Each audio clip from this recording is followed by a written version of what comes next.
성경 봉독하는 시간입니다. 함께 보실 말씀은 마가복음 9장 2절에서 29절까지의 말씀입니다. 마가복음 9장 2절에서 29절까지의 말씀입니다.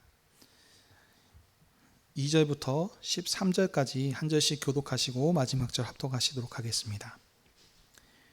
엿새 후에 예수께서 베드로와 야고보와 요한을 데리시고 따로 높은 산에 올라가셨더니 그들 앞에서 변형되사 옷이 광채가 나며 세상에서 빨래하는 자가 그렇게 희게 할 수 없을 만큼 매우 희어졌더라.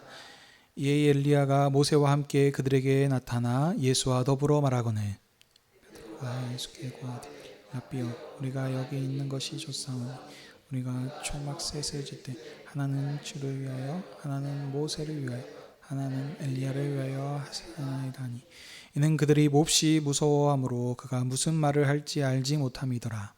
마치 구름이 와서 그들을 덮음에 구름 속에서 소리가 나되 이는 내 사랑하는 아들이니 너희는 그의 말을 들으라는지라.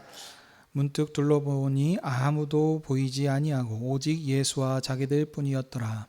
그들이 산에서 내려올 때 예수께서 경고하시되 인자가 죽은 자 가운데서 살아날 때까지 본 것을 아무에게도 이르지 말라 하시니 그들의 이 말씀을 마음에 두며 서로 문의하되 죽은 자 가운데서 살아나는 것이 무엇일까 하고 예수께 묻자 이르되 어찌하여 서기관들이 엘리야와 먼저 와야 하리라 하나이까.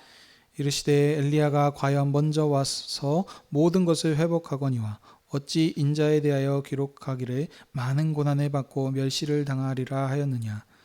그러나 내가 너희에게 이르노니 엘리야가 왔되 기록된 바와 같이 사람들을 함부로 대우하였느니라 하시니라. 아멘. 자리에 앉아 주십시오.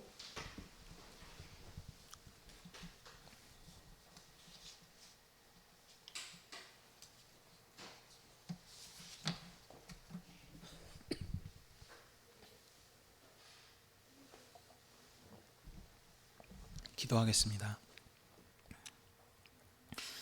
하나님 아버지, 오늘도 교회를 주님 앞으로 부르셔서 주님의 말씀을 들을 수 있게 하시니 감사드립니다. 오늘도 교회를 하나님의 권세 있는 말씀을 읽도록 허락하셨사오니 진리의 성령께서 아버지의 영광과 주님의 교회를 위해서 말씀 전하는 자에게 진리의 말씀을 풍성히 허락해 주시사 모든 성도님들 안에서 역사하여 주시옵소서. 주님의 영광과 권능을 우리에게 보이사 우리의 믿음을 새롭게 함으로 주님 오실 때까지 주님의 말씀을 따라 이 영광의 직무를 감당하는 그리스도의 신실한 군병들이 다 되게 해 주시옵소서. 예수님의 이름으로 기도하옵나이다. 아멘. 오늘은 마가복음 9장 2절에서 29절의 말씀을 가지고 이는 내 사랑하는 아들이니 그의 말을 들으라 라고 하는 제목으로 함께 은혜를 나누기 원합니다. 마가복음은 예수님께서 때가 찬 하나님 나라의 왕으로 오셨으며 고난을 받으셨으나 승리하시는 권세 있는 하나님의 아들로서 증언하고 있습니다. 예수님께서는 제자를 부르시고 그들과 함께 다니시면서 많은 귀신을 쫓아내시고 많은 병자를 고치심으로 자신이 하나님의 아들이시다라고 이렇게 증거하셨습니다. 그래서 예수님에 대한 소문이 사방으로 퍼졌고 큰 무리가 예수님께 나왔습니다. 하지만 바리새인들과 서기관들을 비롯한 몇몇 무리들은 예수님께서 행하신 사역을 힐난하며 깎아내렸습니다. 예수님께서는 믿음 없는 자들을 정죄하시고 그들을 떠나 다른 지역으로 가셔서 복음을 전파하셨습니다. 이런 흐름이 3번 반복이 됩니다. 그래서 복음이 점점 그 갈릴리로부터 시작하여서 이방적으로 확대되어 가고 있습니다. 이런 흐름이 이제 8장 26절까지였습니다. 그래서 여기까지 벳세다의 사역을 끝으로 마치시고 그래서 이제 그 권세 있는 분이심을 나타나는 이 갈릴리 사역을 여기서 이렇게 마치셨습니다. 자, 그리고 이제 새로운 흐름이 시작되는데 우리 지난 시간에는 예수께서 가이사랴 빌립보로 여러 마을로 전도를 나가셨을 때 제자들에게 자신이 누구냐라고 이렇게 질문하시면서 처음으로 순환과 자신이 순환을 당하시고 부활하실 것에 대해서 말씀하시면서 제자들에게 제자의 도에 대해서 가르치셨던 것을 우리가 함께 살폈습니다. 이 흐름 가운데서 오늘 본문 또 연결이 되죠. 오늘 본문은 예수께서 높은 산에 올라가셔서 제자들에게 영광스러운 모습을 보이시면서 그리고 다시 살아나실 때까지 그것을 함구하라라고 이렇게 말씀하셨던 사건이 있고요. 그 다음 예수님께서 믿음 없는 세대를 탄식하시면서도 귀신을 쫓아내시어 은혜를 베푸시고 제자들에게 기도의 권세를 가르치신 사건, 이렇게 세 가지 사건이 있습니다. 예수님께서는 계속해서 믿음 없는 무리를 배척하시고 제자들에게 집중하시면서 제자의 도를 가르치시고 있으십니다. 지금 이런 흐름 가운데서 오늘 본문을 자세히 살펴보도록 하겠습니다. 예수님께서는 가이사랴 빌립보에서 베드로에게 고백을 받으셨죠. 그 다음에 제자들에게 인자의 순환과 부활을 말씀하시면서 제자도를 가르치셨습니다. 제자도의 끝이 9장 1절에서 이렇게 끝났죠. 여기 서 있는 사람들 중에서 죽기 전에 하나님의 나라가 권능으로 임할 것을 볼 자들도 있다, 이렇게 말씀하시고 9장 1절에 마쳤습니다. 자, 이 말씀을 한 후에 오늘 9장 2절 말씀과 연결이 됩니다. 자, 그 말씀을 하신 후 6일이 지났습니다. 예수님께서 베드로와 야고보와 요한을 데리시고 산에 올라가셨습니다.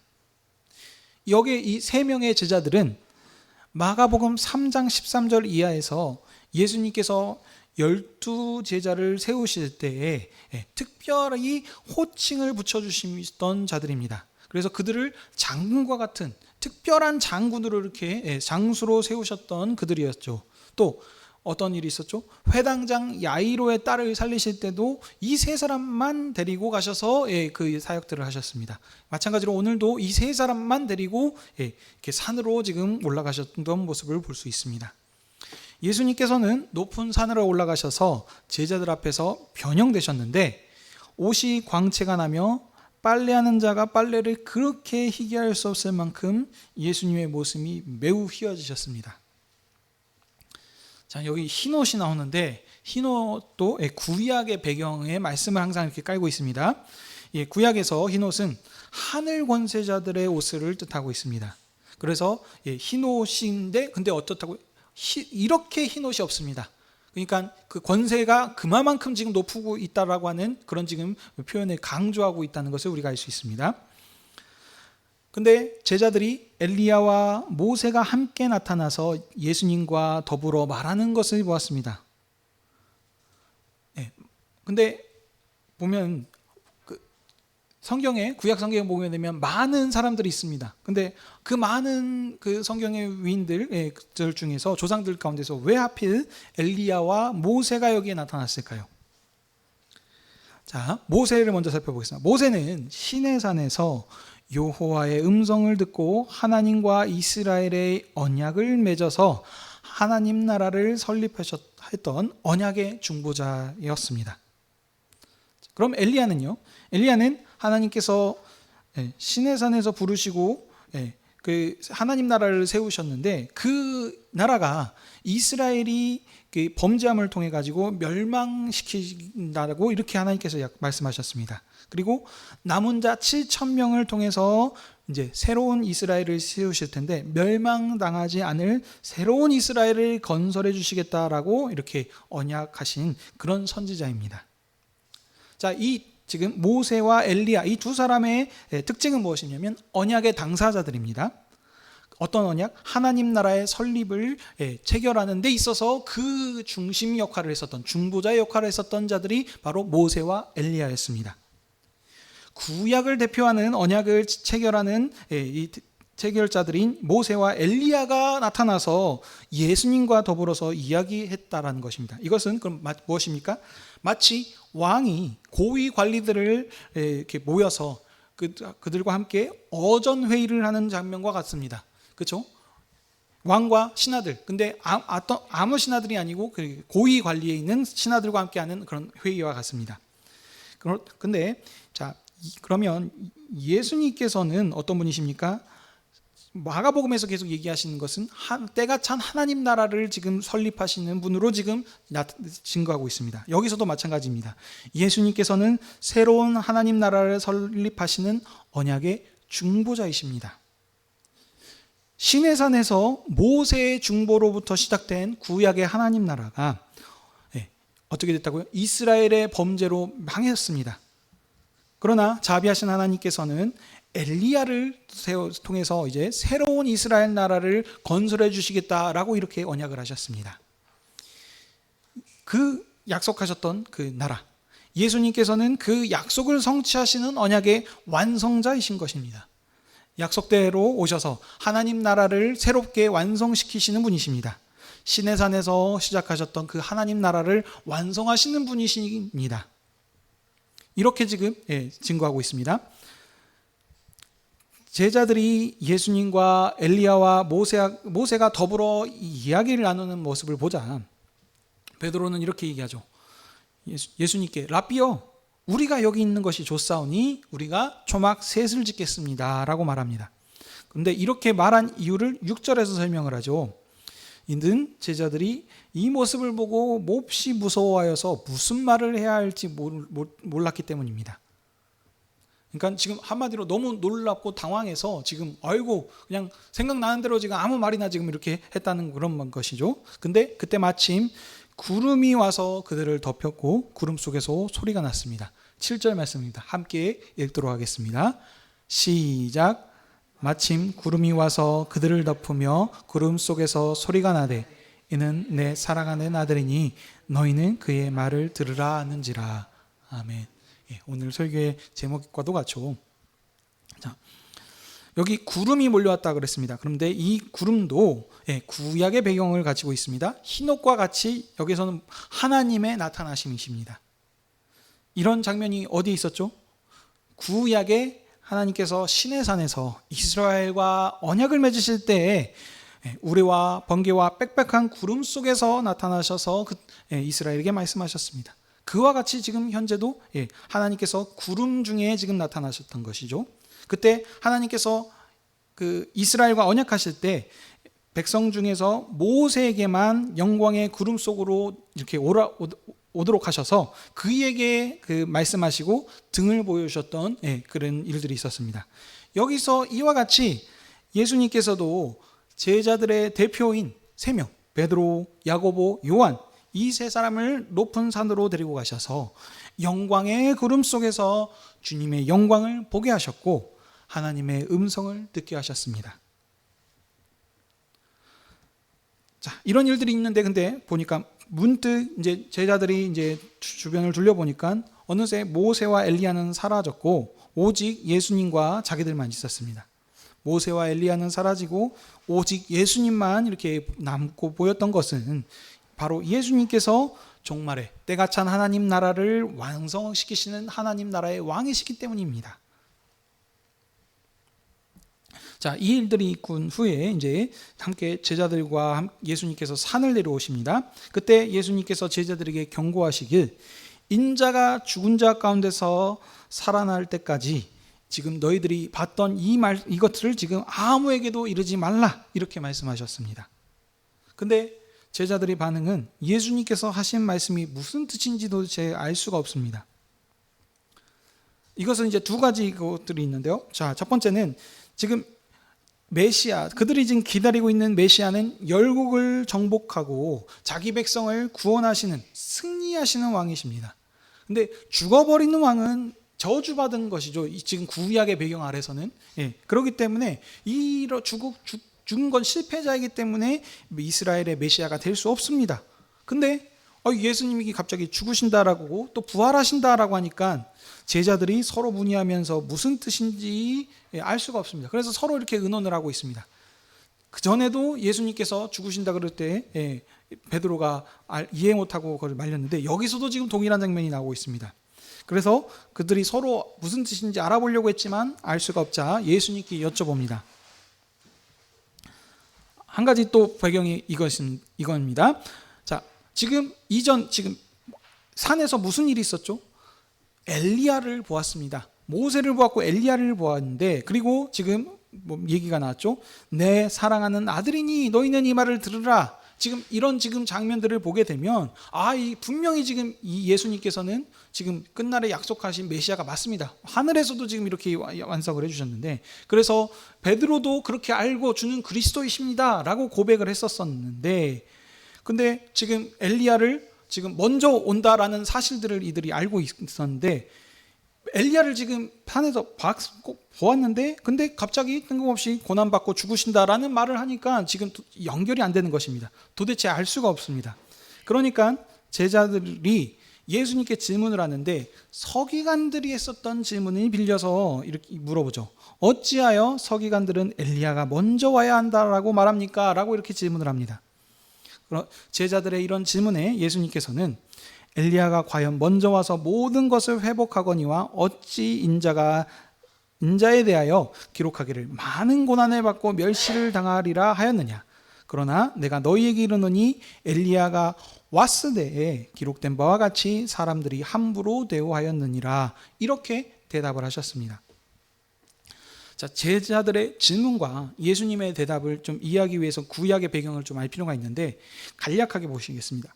이거는 말라기의 배경을 두고 있습니다. 구약의 말라기의 예언 중에서 여호와의 크고 두려운 날이 이르기 전에 먼저 선지자 엘리야를 보내신다라고 말씀하신 것이 있습니다. 엘리야가 와서 주의 길을 예비하면 주가 그의 전에 임하실 것이고, 그리고 자기 백성을 원수의 손에서 구원하시리라 라고 이렇게 약속하셨던 그런 말씀이 있습니다. 이런 지금 배경 가운데 있었기 때문에 서기관들과 제자들이 지금 그래서 엘리야가 지금 올 것을 기다리고 있었던 이런 질문을 지금 했었던 것입니다. 근데 지금 왜 그러면 엘리야가 먼저 와야 합니까? 라고 질문을 했는데, 그 제자들의 질문에 예수님께서 대답을 하셨는데, 지금 한마디로 정리하면 뭐죠? 엘리야가 이미 왔다라고 지금 대답을 하신 것입니다. 자, 마가복음 1장 2절에서 3절인데 제가 이걸 읽어드리도록 하겠습니다. 선지자 이사야의 글에 보라, 내가 내 사자를 내 앞에 보내노니 그가 내 길을 준비하리라. 광야에 외치는 자의 소리가 있어 이르되 너희는 주의 길을 준비하라. 그의 오실 길을 곧게 하라. 기록된 것과 같이. 이렇게 지금 얘기하고 있습니다. 지금 마가복음 1장 저희들이 이미 살폈습니다. 여기 지금 선지자 이사야의 글에서 지금 그 길을 준비하는 사자를 보낸다고 했는데, 이것이 지금 엘리야의 지금 모델로 지금 설명을 하고 있습니다. 그러니까 정리하면 뭐냐면, 하나님께서 먼저 보내신다라고 하셨던 이 엘리야가 바로 세례 요한이다 라고 이렇게 지금 연결을 해서 설명을 한 것입니다. 이가 먼저 와서 낙타 털옷을 입고 허리에 가죽띠를 띠고 이런 지금 모습들을 띠면서 지금 메시아의 길을 이미 지금 예비했던 겁니다. 근데 지금 어떻게 했죠? 엘리야가 이미 와서 그래서 그 길을 예비했는데 결과들이 어땠다고요? 사람들이 함부로 대했다라고 하고 있습니다. 실제로 함부로 대했죠. 어떻게 했죠? 세례 요한을 목 베어서 죽였습니다. 이와 같이 근데 인자도 많은 고난과 멸시를 당할 것이다 라고 지금 그렇게 제자들에게 설명하고 계십니다. 여기서 통해서 두 번째로 예수님께서 순환을 받으시고 부활하실 것을 지금 제자들에게 지금 설명하고 계신 것입니다. 자, 이렇게 말씀하신 후에 이제 예수님께서 세 명의 제자들에게 영광스러운 모습을 보이시고 산에서 내려오시면서 그런 설명들을 하시고 이제 산에서 내려왔습니다. 자, 근데 이 지금 산에서 내려오신 장면에서 이제 14절 이후에 새로운 지금 이야기가 시작됐는데, 이 산에서 내려오신 장면은 이것도 구약의 배경을 두고 있습니다. 출애굽기 32장의 배경인데 이것도 간략하게 배경만 설명해 드리도록 하겠습니다. 이것은 지금 모세가 하나님의 산에 올라가서 하나님의 영광을 보았고 언약의 두 돌판을 가지고 내려왔을 때였습니다. 40일 동안 거기에 있으면서 십계명을 받고 이제 하나님께서 말씀하셨던 말씀들을 적고 이런 지금 일들을 하고 내려오고 있었는데, 내려와다 보니까 산 아래 백성들은 뭐 하고 있었죠? 금송아지를 만들고 섬기고 배교하고 있는 이런 지금 이 장면이 오늘 요 지금 말씀과 좀 지금 매칭이 됩니다. 구약 때는 모세 홀로 올라갔었는데 여기서는 예수님께서 베드로와 야고보와 요한이 함께 지금 올라갔습니다. 모세는 시내산에 올라갔을 때 하나님의 등을 보았지만 제자들은 주님의 영광을 직접 목격했습니다. 모세가 산에서 내려올 때는 아론이 금송아지를 만들고 섬겨서 이스라엘이 완전히 배교된 상태였는데, 여기에서는 지금 그 무리들의 믿음이 없음이 강조되고 있다는 것입니다. 14절입니다. 큰 무리가 제자들을 둘러싸고 있었습니다. 그래서 그들 중에서 서기관들이 제자들과 지금 변론을 하고 있었다라고 얘기합니다. 바로 그때 무리가 산에서 내려오신 예수님을 보았습니다. 그러니까 그들이 놀랐죠. 그래서 무리가 얼마나 만에 예수님을 보았는지는 잘 모르겠는데, 여기 지금 그냥 구약의 지금 출애굽기 배경을 지금 얘기를 드렸죠. 구약의 그 이스라엘 백성들이 40일 만에 모세를 보았었던 것처럼 아마 여기서도 정확하게 40일일지 모르겠지만 예수님도 꽤 오랜 시간 떠나 계셨다는 것을 우리가 생각해 볼 수 있습니다. 그러니까 지금 계속 예수님이 가는 곳마다 무리들이 지금 예수님을 찾아서 다니고 있었는데, 지금 예수님을 못 찾았는데 발견을 했으니까 매우 놀랐고, 그러니까 이제 우르르 저기 예수님이 있구나 해서 지금 달려가 가지고 어디서 오셨냐라고 하면서 아마 예수님께 이제 이런 저런 안부를 지금 묻고 있었을 것입니다. 이런 지금 상황 가운데서 예수님께서 서기관들과 변론하고 있는 제자들을 보십니다. 그래서 그들에게 무엇으로 지금 변론하냐라고 이렇게 물으십니다. 제자들한테 물으셨는데, 무리 중에 한 사람이 제자들보다 먼저 대답하기를 귀신 들린 내 아들을 선생님께 데려왔나이다 라고 이렇게 말하고 있습니다. 여기서 보시면 내 아들을 데려왔다라고 하는 것을 보면 지금 대답을 한 사람은 귀신 들린 아이의 아버지였음을 우리가 알 수 있습니다. 아마 제자들은 예수님이 안 계시니까 지금 이제 귀신을 쫓아내려고 하는 이런 일들을 했는데 쫓아내지 못하자 지금 근데 예수님이 지금 오신 상황 가운데서 물음에 대답도 못하고 이렇게 우물쭈물 이렇게 하고 있는 이런 상황이었으면 우리가 어떻게 알 수 있겠죠. 자, 그러면서 이 18절에 이 지금 아버지가 그 귀신의 권세가 얼마나 강한지를 설명하고 있습니다. 귀신의 세력이 얼마나 강한지, 어디에서든지 그를 잡기만 하면 귀신이 거꾸러져서 거품을 흘리고 또 이를 갈게 하며 파리하게 만들다, 힘이 없게 꼬꾸라지게 만든다, 이런 지금 상황 쪽에 있습니다. 그러니까 지금 얼마만큼 귀신의 권세가 강한지를 설명하고 있습니다.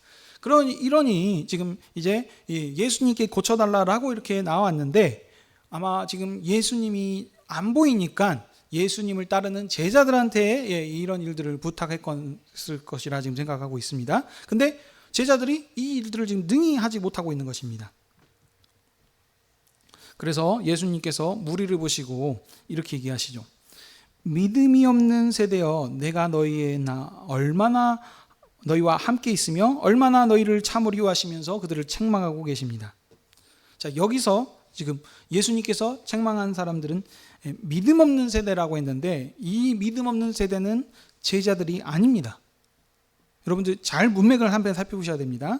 지금까지 예수님께서 지금 믿음 없는 무리들을 책망하신 것은 누구였죠? 바리새인들과 서기관들, 지금 자신을 거절했던 지금 자들을 예수님께서는 지금 믿음이 없는 세대라고 지금 칭하시면서 그들을 지금 배척하시고 그들을 떠나셔서 다른 곳에 가서 지금 사역을 하셨습니다.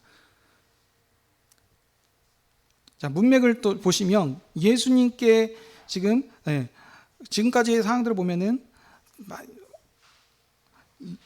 예수님께 나와서 표적 구해주기를 어떻게 보면은 한마디로 지금 이 귀신 들린 아이를 고쳐주기를 구했는데, 예수님이 안 보이니까 아마 그의 제자들에게 지금 이것을 부탁했는데 고칠 수가 없는 것을 보고 이제 큰 무리들이 서기관들과 이제 편을 먹어가지고 더불어 지금 변론을 하고 있는 지금 이런 장면일 것입니다.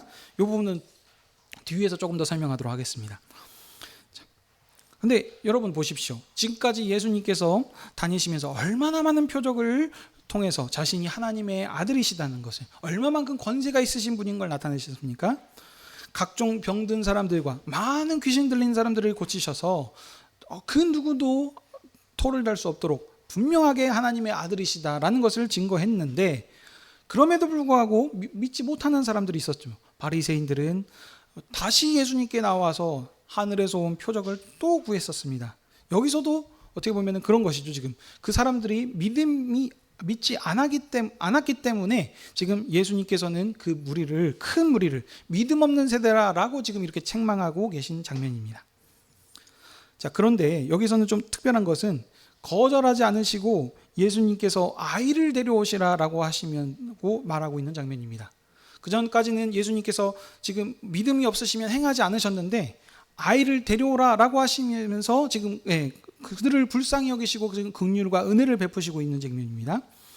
자, 귀신이 예수님을 보니까 그 아이로 심히 경련을 일으켜서 아이가 땅에 엎드려서 구르며 거품을 흘리게 하고 있습니다. 예수님께서 그 아버지에게 물으시죠.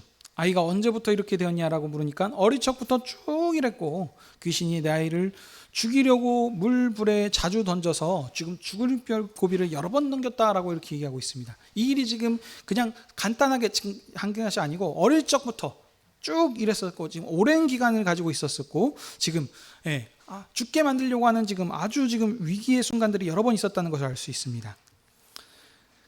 그리고는 예수님께서 그에게 말씀하시죠.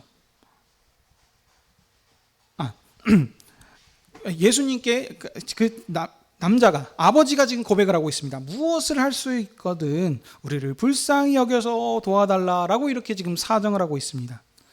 자, 이 지금 아버지의 고백을 보십시오. 앞에서 예수님께서 지금 믿음이 없는 세대라라고 하면서 책망을 하셨는데 귀신 들렸던 아이의 아버지가 지금 하는 말이 믿음이 있는 고백이 아니죠. 하실 수 있거든 무엇이든지 좀 해주십시오라고 하는 지금 이런 지금 장면입니다. 그러니까 이건 믿음의 고백이 아닌 거죠. 그러니까 예수님께서 말씀하시죠. 할 수 있는 것이 무슨 말이냐. 믿는 자에게는 능치 못함이 없으리라 하시면서 이렇게 지금 얘기하고 계십니다. 지금 이런 흐름을 지금 보게 되면 제자들이 귀신을 내쫓지 못했던 이유는 무리가 믿음이 없었기 때문입니다. 그 아버지가 믿음이 없었기 때문입니다. 그들이 믿지 않아서 안 된 것을 제자들한테는 지금 안 되니까 둘러싸가지고 지금 서기관들과 편먹고 지금 변론하면서 공격하고 있는 이런 장면입니다. 그러니 예수님께서 그분들을 보고 믿음이 없는 세대를 지금 책망하고 계신 것이죠. 자, 예수님께서 이렇게 말씀하시니까 그 아이의 아버지가 소리를 지르며 예수님께 호산합니다. 24절 말씀입니다. 함께 읽도록 하겠습니다. 시작. 곧 그의 아버지가 소리를 질러 이르되 내가 믿나이다. 나의 믿음 없는 것을 도와주소서 하더라. 아멘. 자, 이에 예수님께서 모인 무리 앞에서 더러운 귀신을 꾸짖어 그 사람에게 나오고 다시는 들어가지 말라 이렇게 명령하셨습니다. 예수님께서 말씀하시자 귀신이 소리를 지르며 심히 경련을 일으키고 나갔습니다. 그리고 이제 아이가 죽은 것 같이 되었습니다. 사람들이 이 아이를 안 움직이니까 그래서 죽었다라고 이렇게 얘기하고 있는데 예수님께서 그 아이의 손을 잡아 일으키시니 아이가 일어났습니다. 이 일들을 지금 예수님께서 하셨습니다. 자, 그리고 또 거기에 대한 어떤 다른 설명들이 없습니다. 바로 지금 넘어가죠. 예수님께서 제자들과 함께 집으로 들어가셔서 거기서 이제 제자들이 조용히 예수님께 지금 묻습니다. 왜 우리는 귀신을 능히 쫓아내지 못하였습니까? 하고 여쭙니다. 예수님께서는 기도 외에는 이런 종류가 나갈 수 없다라고 이렇게 말씀하시면서 오늘 본문이 지금 마치고 있습니다. 여기서는 제자를 남기셨다 아니면은 함구하라 말하지 말아라 이렇게 지금 하는 것이 아닙니다. 지금 포커스는 뭡니까? 제자를 가르치고 계신다는 겁니다. 마가복음에서는 예수께서 하나님의 아들이시다라는 것을 지금 계속해서 몇 군데서 중요한 변화 시점에서 말씀하고 있습니다. 첫 번째 시작부터 처음부터였죠. 1장 1절에서 하나님의 아들의 복음의 시작이다. 이런 말로 마가복음이 시작되었었고 또 예수님께서 요한한테 가셔서 세례를 받으시고 물에서 나올 때 여기서도 하늘에서 소리가 들리되 너는 내 사랑하는 아들이다 라고 이렇게 얘기를 했습니다. 근데 지금 오늘 본문에서도 지금 그런 모습이 나오고 있죠. 예수님께서 제자들을 데리고 변화산에 올라가셔서 그 변화된 영광스러운 모습을 보여주실 때 그때도 구름 가운데서 얘기를 하고 있습니다. 내 아들이니 너는 이 말을 들으라 따르라 라고 이렇게 지금 얘기하고 계십니다. 근데 이 지금 흐름 가운데서 어떤 문맥 가운데서 지금 오늘 말씀이 있는지를 여러분 살펴야 되겠습니다. 지난 시간에 어떻게 했죠? 예수님께서 나를 누구냐라고 물으셨고 베드로는 주는 그리스도이십니다 라는 지금 고백을 했습니다. 그때 그리고 그러면서 제자들을 가르치십니다. 내가 죽고 살아날 것이다 라고 하면서 처음으로 드디어 이제 본격적으로 제자들을 가르치고 계셨습니다. 그리고 그때 하나님의 영광을 볼 자가 있다라고 하시면서 그 흐름 가운데서 친히 제자들을 변화산으로 보여주셔서 그 영광스러운 모습을 권세 있으심을 계속 지금 보여주고 있는 장면입니다. 근데 누구한테요? 제자들에게. 더 이상의 믿음이 없는 세대들을 지금 포커스를 맞추고 계신 것이 아니고 제자들에게 집중하시면서 제자들을 양육하시고 키우시고 있는 그런 지금 문맥입니다. 그래서 제자들을 가르치고 계시죠. 거기서 누구든지 나를 따르려거든 하면서 그 제자들을 설명하셨고 그들에게 따르는 그런 근거가 될 수 있도록 지금 영광스러운 모습을 친히 그 세 명의 제자들에게 보여주신 것입니다. 그런데도 제자들은 여전히 지금 잘 모르고 있습니다. 그래서 아직까지는 그걸 말하면 안 됩니다. 왜냐하면 예수님께서 부활하신 후에 그 일들을 지금 얘기하기 때문입니다. 그래서 지금은 아직 때가 아닙니다. 그래서 그들에게 그것을 말하지 말라고 했는데 여전히 그들은 그것을 이해하지 못하는 이런 지금 문맥입니다. 그리고 난 뒤에 내려오셔서 예수님께서 변화산에서 영광을 받으시고 내려왔는데 모세가 하나님과의 그 언약의 두 돌판을 데리고 내려왔을 때와 같이 여기서도 지금 그 영광의 모습을 지금 찬양하고 환영하는 것이 아니죠. 큰 무리들이 짝을 지어서 지금 어떻게 보면 대적하고 있는 것입니다. 그래서 예수님께서는 그 믿음 없는 무리를 배척하시고 그 사건을 통해서 제자들을 가르치고 지금 계신 것입니다. 그러면 오늘 이 본문 말씀을 왜 어떤 지금 말씀을 하시려고 하시는 걸까요? 지금 그 전에 누구든지 주님을 따르려거든 십자가를 지고 자기를 부인하고 십자가를 지고 지금 따르라고 했었습니다. 이 일들을 왜 지금 얘기하시는 것입니까? 오늘 얘기도 나오지 않습니까?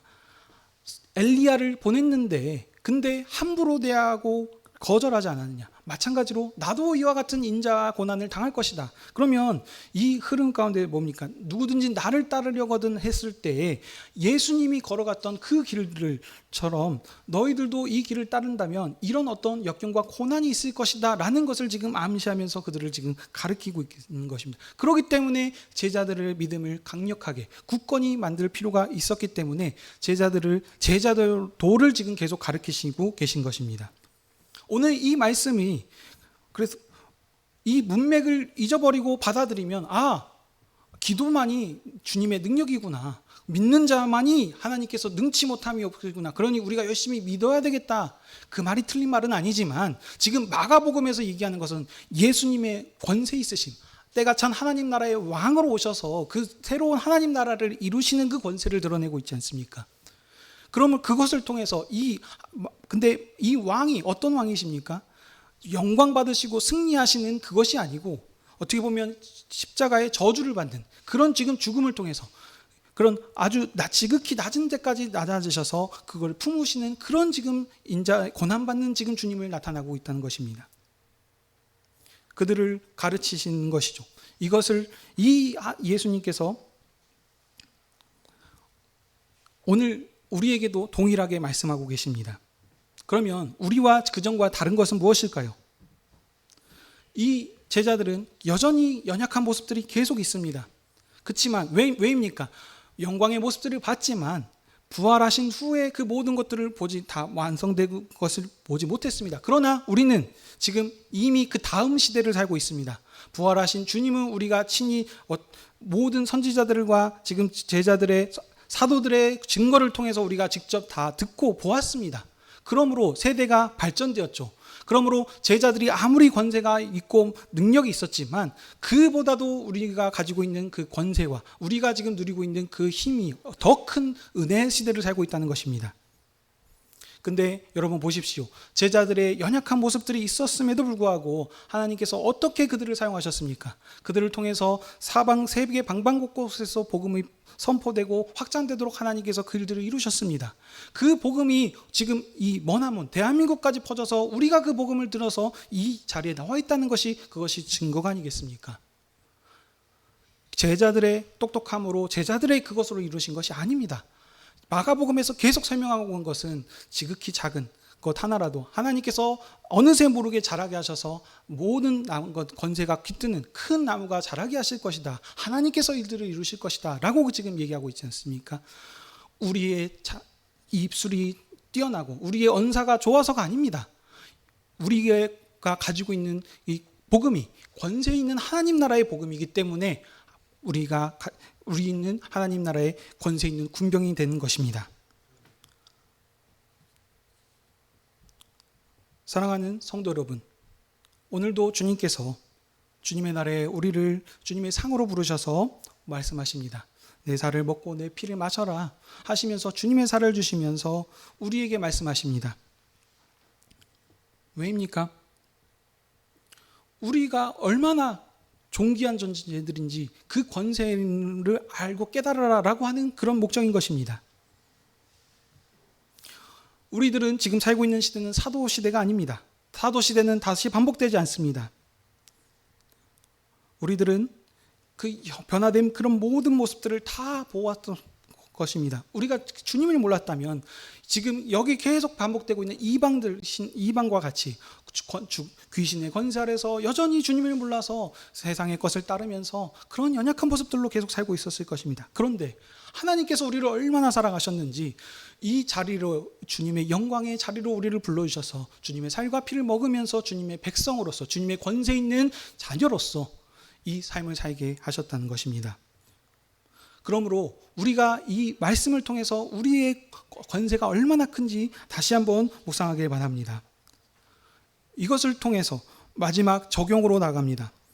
그러면 어떻게 교회는 이 일들을 감당해야겠습니까?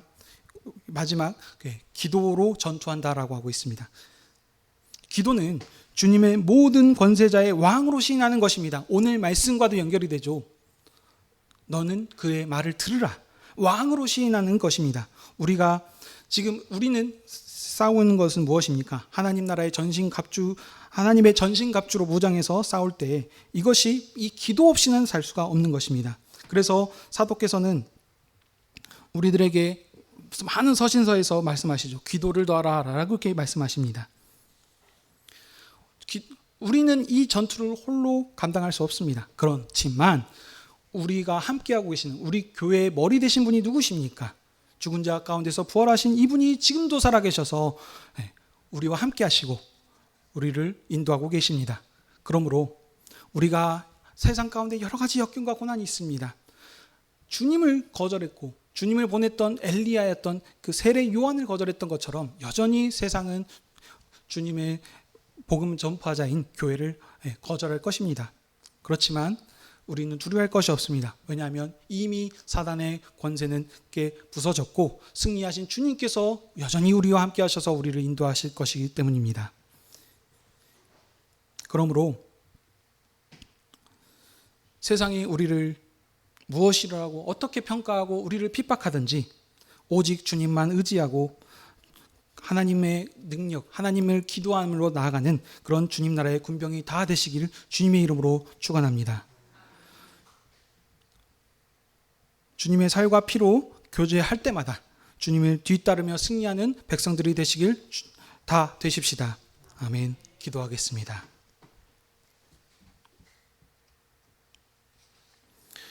하나님 아버지, 오늘도 교회를 주님의 영광의 빛 앞으로 불러주셔서 주님의 권능의 말씀으로 우리의 믿음을 굳건히 해주시니 감사드립니다. 그리스도를 통하여 하나님의 영광의 빛을 우리에게 비춰주셔서 세상 가운데서 우리를 구별하여 주님께 속한 거룩한 자녀, 주님께 속한 거룩한 군병 삼아 주셨사오니 세상의 것을 따르지 않고 교회의 머리 대신 주님을 따라 살게 하여 주시옵소서.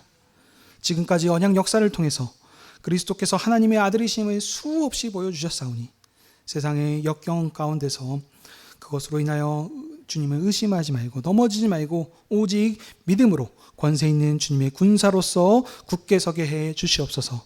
주님 오시도록까지 부활하신 예수님만을 세상에 증거하여서 천하 만민이 이 주님의 권세에 복종하고 따르도록 하는 이 영광의 직무를 신실하게 감당케 하여 주시옵소서. 감사드리며 이 모든 말씀 예수님의 이름으로 기도하옵나이다.